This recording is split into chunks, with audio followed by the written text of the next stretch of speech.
जो पूरे देश की पैसे की प्यास बुझा सकता है। और मैं इस कुएं में डुबकी लगाना चाहता हूं, बहुत गहरा जाना चाहता हूं। देख, मैं हिस्ट्री बनाना चाहता हूं, और हिस्ट्री ऐसे ही नहीं बनती, लोगों को साथ लेकर चलना पड़ता है। मैं 100 ऐसे लोगों की सेना बनाना चाहता हूं जो अपना 100% देने को तैयार है। फिर अपन 1001% हिस्ट्री बनाएंगे। तो सुना आप लोगों ने कि शेयर मार्केट एक बड़ा गहरा कुआं है जिससे पूरे देश की प्यास बुझाई जा सकती है। बस ये मेरा पहला वीडियो है जो एक छोटे से डायलॉग, एक 20 सेकंड या 25 सेकंड के डायलॉग से पूरा का पूरा वीडियो का मकसद क्लियर हो चुका है। हम बात करने वाले हैं कि why company listed in share market. Company जो होती है शेयर मार्केट में लिस्टेड की होती है, तो मकसद ये है कि हालांकि मैं शेयर मार्केट एक शॉर्ट इन्फॉर्मेशन दे देता हूँ कि इंडिया में जो शेयर मार्केट चलते हैं वो NSE, BSE, Bombay stock exchange और नेशनल स्टॉक एक्सचेंज। यहाँ पे बहुत सारी कंपनी जो होती है ये मार्केट में लिस्टेड होती है, और जो इन्वेस्टर्स होते हैं कि आप, मैं या फिर बैंक या फिर कोई फॉरेन इन्वेस्टर, लोग उसमें पैसा लगाते हैं, उसको शेयर मार्केट बोलते हैं। शेयर मार्केट के ऊपर मैंने काफ़ी सारी वीडियोस बनाई हुई है, आप पिछले मेरे वीडियोस के इसमें आप जाके चेक कर सकते हैं कि शेयर मार्केट एग्जैक्टली है क्या। बट अब हम बात करते हैं कि शेयर मार्केट इतना बड़ा गहरा कुआं है और इसमें छलांग लगाने के लिए कंपनी क्यों लिस्टेड होती है। तो मकसद ही यही होता है कंपनी को कि यार उनको बड़े पैसों की ज़रूरत होती है, और उस पैसों की फुलफिल को, उस मनी का नीड को कंप्लीट करने के लिए कंपनी अपने आप को शेयर मार्केट में लिस्ट करती है। और ये शेयर मार्केट उन पैसों को कैसे प्रोवाइड करती है ये मैं आप लोगों तक कोशिश करूंगा बताने के लिए। हाँ, कि डायलॉग से पूरा काम नहीं चलता ना यार, बताना भी तो पड़ता है कि एग्जैक्टली शेयर मार्केट इतना बड़ा गहरा कुआं क्यों है। हर्षद मेहता या फिर जो फिल्म वेब सीरीज़ में जो चीज़ें डायलॉग्स आ रही है वो बोल के तो निकल गए यार, बट हमारा काम है लोगों तक बताना, सच्चाई लेके आना है कि क्यों इतना बड़ा गहरा कुआं बताया गया है। तो चलिए अब इसी चीज़ को हम स्टार्ट करते हैं और आगे इस पर हम बात करते हैं कि कंपनी जो लिस्टेड करती है अपने आप को, उसके पीछे का मकसद क्या होता है। तो एक डायलॉग आप लोगों ने सुन लिया, दूसरा डायलॉग आप ये भी सुन लीजिए कि बहुत सारे, जब भी आप कभी बिजनेस को स्टार्ट करना चाहते हैं या फिर किसी पर्सन के साथ आप बैठ के डिस्कस करते हो, तो बहुत सारे लोग यही कहते हैं कि एक अच्छा बिजनेस रन करने के लिए पैसों की नहीं, एक अच्छे आइडियाज़ की ज़रूरत होती है। तो एक चीज़ें हो जाती है कि अच्छा आइडियाज़ तो अब आप लोगों के पास आ गया, बट उस आइडियाज़ को या जो भी आपके पास आइडियाज़ है उसको रन करने के लिए, उसको प्लेटफॉर्म पे उतारने के लिए आपको बड़े पैसों की भी ज़रूरत पड़ती है। सपोज एग्जांपल में कि मैंने कोई बिज़नेस स्टार्ट किया, मुझे कुछ पैसों की ज़रूरत पड़ी और मैंने वो पैसे मेरे फैमिली फ्रेंड से या फिर मेरे पास जो सेविंग है उससे मैंने स्टार्ट कर दिया। अब मुझे और पैसों की ज़रूरत पड़ रही है, और पैसे ज़रूरत पड़ रहा है, तो अब मेरे जो फैमिली फ्रेंड्स है या फिर जो मेरे और क्लोज है उनसे ले लिया, उससे भी मेरी फुलफिल नीड जो है वो फुलफिल नहीं हो रही है। तो मुझे और ज़्यादा पैसों की जब ज़रूरत पड़ेगी तो मैं जाऊँगा बैंकों के पास। अब बैंकों के पास जाने के बाद भी बैंकों का एक लिमिटेशंस होता है कि आपको उतना पैसा दे सकते हैं। अब वो भी फुलफिल नहीं होती है। जब मुझे बड़ा आइडिया है, छोटे मोटे आइडियाज़ में छोटे बिजनेस स्टार्ट करना है, तो बैंकों से पैसे मिल जाते हैं। अब मेरे पास जो बिजनेस प्लान है, जो आइडिया है, हाँ आइडिया बहुत बड़ा है, बट इसको एग्जीक्यूट करने के लिए मुझे कम से कम 25,000 करोड़ रुपए चाहिए या 1 लाख करोड़ रुपए चाहिए। तो ये कोई बैंक तो दे नहीं सकता, ना फैमिली फ्रेंड्स या रिलेटिव्स, इतना बड़ा अमाउंट तो उनके पास पड़ा नहीं होता है। ये अमाउंट अंबानी के पास भी नहीं पड़ा रहता है, वो भी कई सारे बैंकों से या शेयर मार्केट से पैसा लेता है। टाटास के पास भी इतने अमाउंट नहीं पड़े हैं, वो भी अपने शेयर मार्केट या इन्वेस्टर्स के थ्रू या बैंकों के थ्रू ही इतना बड़ा अमाउंट, हाँ उनका बिजनेस इससे ज़्यादा बड़ा है, ग्रो इससे ज़्यादा है उनका, बट उनको भी पैसों की ज़रूरत पड़ती है, तो वो बैंकों के पास इतना पैसा नहीं ले पाते हैं, वो इन्वेस्टर के थ्रू ही अपने बिजनेस को रन करते हैं और इतना बड़ा अमाउंट है वो कवर करते हैं। तो अब सपोज एग्जांपल ये हो गया कि मैं अगर 25,000 करोड़ का कोई बिजनेस सेटअप कर रहा हूँ, तो इसके लिए मुझे जब 25,000 करोड़ रुपये है, तो ये मैं बैंकों से ना तो मेरे रिलेटिव से ले सकता हूँ, ना इतना बड़ा अमाउंट कोई बैंक देता है। अब कुछ फ्रॉड, मैंने आप लोगों को एक फ्रॉड वीडियोज़ भी बनाई हुई है 2-3, कि नीरव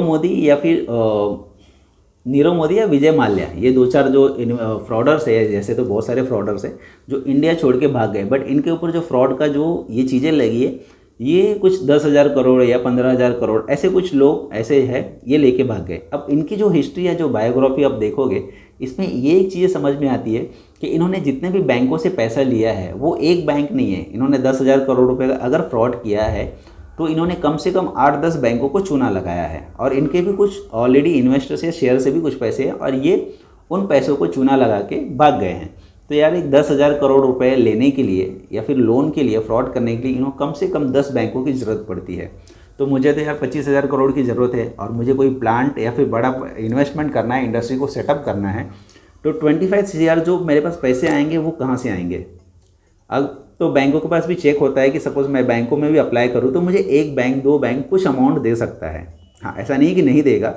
मेरे बिजनेस को, मेरी प्रॉपर्टीज़ को या बाकी चीज़ों को देख के बैंक्स लोन तो दे देगा, बट अगर एक बैंक ने लोन ले दिया तो दूसरा बैंक भी तो इंक्वायरी करेगा कि ये एक ही पर्सन 10 बैंकों से लोन ले रहा है, तो वो बैंक्स भी रिजेक्ट कर देते हैं लोन को। शेयर मार्केट में ये चीज़ें नहीं होती, इसी के उल्टा होता है। शेयर मार्केट में एक दो पर्सन्स नहीं होते, इसमें लाखों लोग होते हैं, करोड़ों लोग इन्वेस्ट करते हैं। यही एक रीज़न होता है कि रिटेल इन्वेस्टर से पैसा लेने के लिए कंपनी अपने आप को मार्केट में लिस्ट करती है, और लिस्ट करने के बाद इन्वेस्टर्स, बैंक्स और LIC पर्सन्स या फॉरेन इन्वेस्टर्स, बहुत सारे लोग आते हैं कंपनीज में शेयर्स को परचेस करते हैं, सेल करते हैं और कंपनीज में इन्वेस्ट करते हैं। तो जब बहुत बड़े लोग या फिर बहुत ज़्यादा क्राउडेड लोग आ जाते हैं, रिटेलर्स लोग आ जाते हैं, तो कंपनी में जो इन्वेस्ट करने वाले रहते हैं वो बहुत बड़े पॉपुलेशंस में आ जाते हैं। अब बैंक ऐसा है कि एग्जांपल में मैं बैंक ऑफ बड़ौदा ले तो यार एक बैंक ऑफ बड़ौदा है, SBI ले लो तो एक SBI है, तो मैं एक दो बैंकों से ले सकता हूँ। लेकिन शेयर मार्केट में अगर मेरी कंपनी लिस्ट है, सपोज़ कि मैं मेरी कंपनी को शेयर मार्केट में लिस्ट कर दिया और मेरी रिक्वायरमेंट है 25,000 करोड़ रुपए की, तो मैं SBI या जो भी NSE BSE के जो ये NSE BSE में जो भी रूल्स रेगुलेशंस है या फिर सेबी है, उन सबको उनको सबको अपना प्लान देना रहता है। कंपनी के कुछ सालों के बैलेंस शीट वगैरह देनी रहती है। कंपनी का जो भी आगे करने वाला है उसका इन्फॉर्मेशंस आपको उसमें डिटेल्स में शेयर करना होता है। शेयर मार्केट की जो वेबसाइट होती है या फिर आपकी जो वेबसाइट होती है, अब जब भी आप अपने IPOs को लॉन्च करते हो तो उसमें उस डिटेल्स को शेयर करना पड़ता है। अब शेयर करने के बाद क्या होता है कि कंपनी आपकी जो है लिस्ट हो गई, और लिस्ट करने के बाद आपको एक ट्रांजैक्शन ID या फिर कोड दिया जाता है। उस कोड के थ्रू आपकी कंपनी का जो भी इन्फॉर्मेशन है या फिर जो भी कंपनी का आपका इन्फॉर्मेशन है या फिर जो चीज़ें हैं वो NSE BSE के लिस्टेड वेबसाइट पे आपको दिखने लगता है और लोग उसमें ट्रेडिंग करने लगते हैं। ये हो जाता है कंपनीज को अपने कंपनी को शेयर मार्केट में लिस्ट करने का बेनिफिट।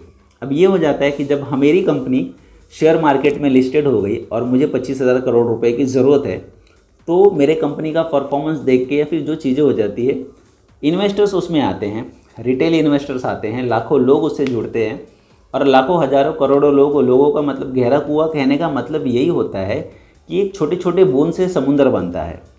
तो ये समुंदर, शेयर मार्केट का समुंदर यही है कि इसमें लाखों इन्वेस्टर्स हैं, करोड़ों रिटेल इन्वेस्टर्स हैं, हज़ारों बैंक्स इसमें इन्वेस्ट करती हैं। तो इसमें अब कोई रूल्स रेगुलेशंस नहीं हो सकता है। मेरे कंपनीज़ को पिछला रिकॉर्ड चेक करेंगे। अब इसमें बैंक्स भी आ सकते हैं इन्वेस्ट करने के लिए। ये आप लोगों ने भी देखा होगा, कई सारे बैंक्स किसी कंपनीज़ के पर्टिकुलर शेयर्स को परचेस करते हैं और होल्ड करके रखते हैं, या फिर किसी LIC कंपनीज़ भी या फिर जो भी इंश्योरेंस कंपनी है वो भी कंपनी शेयर मार्केट में अपने किसी न किसी कंपनीज़ को शेयर्स को परचेस और बाय, सेल एंड बाय करते रहते हैं। तो इसका रीज़न्स ये हो जाता है कि जब मेरी कंपनी शेयर मार्केट में लिस्ट हो जाती है तो कोई बैरिगेट्स नहीं रहता है। अब मेरी जो नीड्स है 25 करोड़ की, जो भी 25,000 करोड़ की जो मेरी नीड्स है, ये बहुत सारे लोग मिलके मेरी नीड्स को कंप्लीट करते हैं। तो जब बहुत सारे लोग मिलके जब मेरी नीड्स को कंप्लीट करेंगे तो वो बहुत ज़्यादा ईजी हो जाता है और इसमें कोई बैरिगेट्स नहीं आता है। अब क्या होता है कि सपोज़ मेरे जो रिक्वायरमेंट है, मैंने एक दो बैंकों के पास जो लोन के लिए अप्लाई किया था, 2-4 बैंकों ने दिया, बाकी लोगों ने रिजेक्ट कर दिया, बिकॉज कि ऑलरेडी मैंने 2 बैंकों से 4 बैंकों से ले चुका हूँ। बट शेयर मार्केट में जब मेरी कंपनी लिस्ट हो गई तो मेरी कंपनी के जो शेयर्स परचेस करेंगे उसमें किसी का रूल्स रेगुलेशंस नहीं है, उसमें कोई बैरिकेड्स नहीं है कि एक बैंक, 10 बैंक या 50 बैंक, जितने भी बैंकिंग वर्क कर रही है वो मेरे पोर्टफोलियो को देख के, मेरे बिजनेस के पोर्टफोलियो को देख के हज़ारों बैंक्स, जो भी हज़ारों बैंक है, सब के सब अपने अमाउंट्स को इन्वेस्ट कर सकते हैं। अब वो इन्वेस्टमेंट अमाउंट क्या है वो उनका डिसीजन है। ऐसे ही रिटेलर इन्वेस्टर्स होते हैं जो शेयर मार्केट में इन्वेस्ट करते हैं, वो लाखों के तादाद में होते हैं, करोड़ों के तादाद में होते हैं। तो जब यार करोड़ों रुपया जब मार्केट में लगेगा, करोड़ों लोग मिलके आपके बिजनेस में या फिर आपकी कंपनी में पैसे लगाएंगे, तो जो आपकी नीड्स है वो पूरी तरह से फुलफिल हो जाती है। बस यही मकसद होता है, कंपनी को अपने शेयर्स को इन्वेस्टर्स को सेल करती है, अपने प्रॉफिट का या फिर लॉसेस का जो भी हिस्सा होता है वो अपने इन्वेस्टर के साथ शेयर करती है। सपोज़ कि मेरी कंपनी है, मैंने प्लांट लगाने के लिए शेयर मार्केट में अपनी कंपनी को लिस्ट कर दिया। अब बदले में मेरी जो कंपनी के शेयर्स हैं, जो शेयर्स होते हैं वो उनको मुझे देना पड़ता है, सेल करना पड़ता है। कि जब मैं उनको सेल करूँगा, सपोज़ कि 100 रुपीज़ मेरे शेयर्स का फेस वैल्यू है और मैं किसी XYZ पर्सन को, जो भी इन्वेस्टर्स मेरी कंपनी में इन्वेस्ट कर रहा है, मैं उसको शेयर्स को सेल कर रहा हूँ। 1000 शेयर्स, 10,000 शेयर्स, 50,000, जो भी वो शेयर्स परचेस करना चाहता है या फिर जितनी मेरी नीड्स है उसके हिसाब से मैं मेरे शेयर्स को सेल कर रहा हूँ। अब सेल करने के बाद उसके पास वो चीज़ें, शेयर्स चला गया। अब जाने के बाद क्या होता है कि मुझे इसका झंझट नहीं रहता है कि इतने जो अमाउंट उसने लिया है उसके पीछे मुझे ब्याज देना है, इंटरेस्ट देना है या फिर बैरिगेट्स, मतलब कुछ ना कुछ अमाउंट देना ही है। मैंने अपने शेयर्स को सेल किया और सेल करने के बाद वो इन्वेस्टर्स ने अपने शेयर्स को रख लिया। अब उसको सेल करना है, बेचे, वो शेयर मार्केट में ट्रेडिंग होते रहता है। वो मुझे तो नहीं बेच, कंपनी को नहीं सेल करता है, वो शेयर मार्केट में कोई ना कोई बायर एंड सेलर रहता है, उसको सेल करते रहता है। मुझे वो पैसे मिल जाते हैं और मैं उस पैसों से अपनी कंपनी को सेट करता हूँ, रन करता हूँ। और रन करने के बाद या फिर जो भी प्रॉफिट या लॉस, मेरी कंपनी में जो भी प्रॉफिट होगा उसका डायरेक्ट इफेक्ट उस शेयर्स पे पड़ता है और उसके बदले में जो भी इन्वेस्टर्स ने जो इन्वेस्ट किया हुआ पैसा है उसको प्रॉफिट होता है। और इनकेस मेरा जो बिजनेस है वो लॉस में जाता है तो उसके जो भी परसेंटेज ऑफ लॉसेस होते हैं वो लॉसेस का भी इफेक्ट डायरेक्टली इन्वेस्टर्स के ऊपर ही जाता है। जो भी लोगों ने मेरी कंपनी में इन्वेस्ट किया हुआ है, जिस हिसाब से उन्होंने मेरे कंपनीज में शेयर्स को परचेस किया है, जो क्वांटिटी में, वो क्वांटिटी के हिसाब से उनको लॉस भी उसी तरीके से होता है। तो यही चीज़ें हो जाते हैं। शेयर मार्केट में कंपनी लिस्ट करने का एक ही मकसद होता है कि उनको बल्क में इन्वेस्टर्स मिलते हैं। बैरिगेट्स नहीं रहता है कि 1-2 बैंक्स ही रहेंगे या फिर 1-2 इन्वेस्टर्स होते हैं। इसमें लाखों, हज़ारों, करोड़ों इन्वेस्टर्स एक साथ आके आपकी कंपनी को बूस्ट दे सकते हैं और आपको उतना बड़ा अमाउंट दे सकते हैं कि जो नीड से पैसे हो गए वो फुलफ़िल करते हैं। और इसीलिए शेयर मार्केट को बड़ा गहरा कुआं कहा जाता है। चलिए, आप मेरे चैनल को सब्सक्राइब करना ना भूलिए और होप सो ये वीडियो आप लोगों तक, ये इन्फॉर्मेशन वीडियो आप लोगों को अच्छी लगी होगी। और मैं कोशिश करूँगा कि ऐसे कुछ इन्फॉर्मेशन वीडियोस आप लोगों तक लेके आते रहूँ और आप लोगों से जुड़ा रहूँ। थैंक यू, मिलते हैं नेक्स्ट वीडियो में।